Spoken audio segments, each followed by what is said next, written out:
Hi, hello there. I'm Rob Waddington, Rutland Water Fly Fishing. Gonna tie a fly for you today. Now, on Rutland Water, and a lot of big lakes, you have a lot of coarse fish.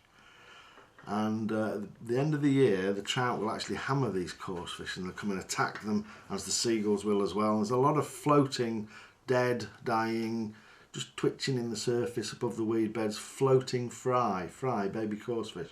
And today I'm going to show you the simplest method, the simplest fly to tie to create a floating fry.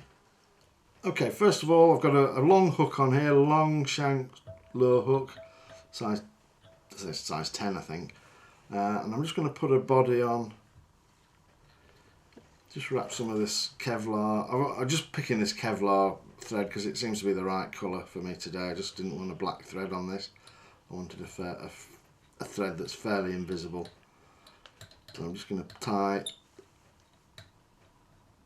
an underbody there. That's going to stop the body twizzling around in a minute. So I'm just going to create a base of thread on there. Build up a little bit of bulk. You'll see why in a minute, but it doesn't need to be too heavy. And I'm going to tie that off actually. I'm just going to put a couple of half hitches on there, tie that off, snip it away, put a little bit of glue on there just to anchor that.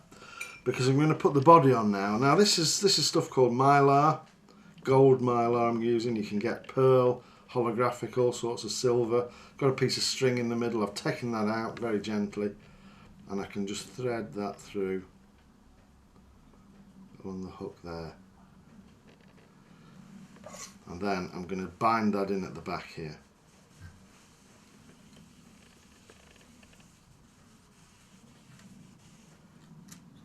And that underbody's kind of stopped it from twizzling around there. Just really lock it in tight.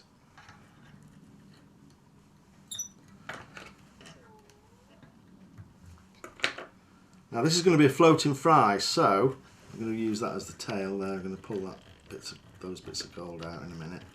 That's going to be the tail. So, I'm going to have a foam back. Now we've got a big block of ether foam here. You can get a very sharp blade,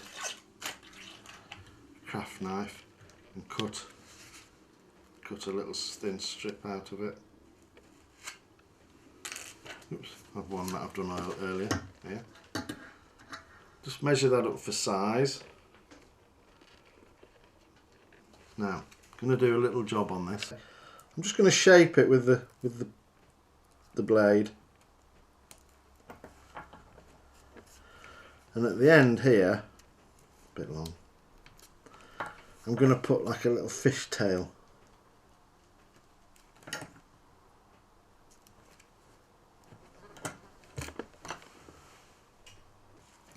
Okay, here's my little fish tail shape of ether foam. I'm gonna lay that along the top of the hook, pinch it down the back of the hook there, and just bind that in.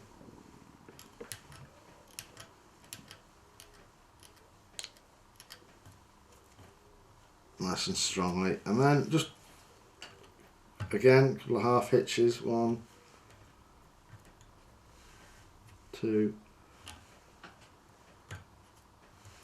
3, chop that off.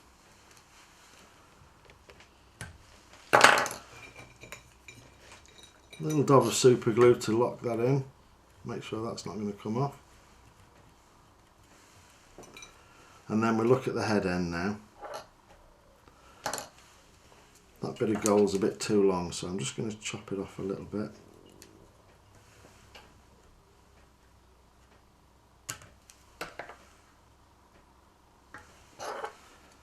And I can just lock that into place with the thread on the head here. Make sure you cover it, make sure you trap it all in.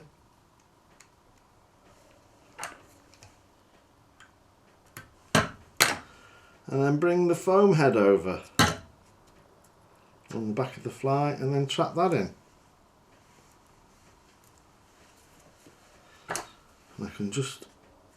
I'm going to take that off, but I tell you what, sometimes leave that on, and as you pull that through the water, that just gurgles like a little plug, like a little floating plug. But for this one, I'm going to tie that off.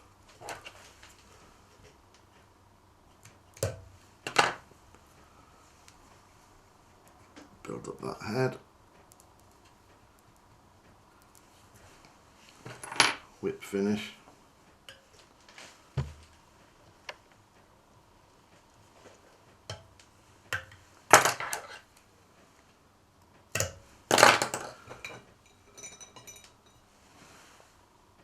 Bit of varnish or super glue.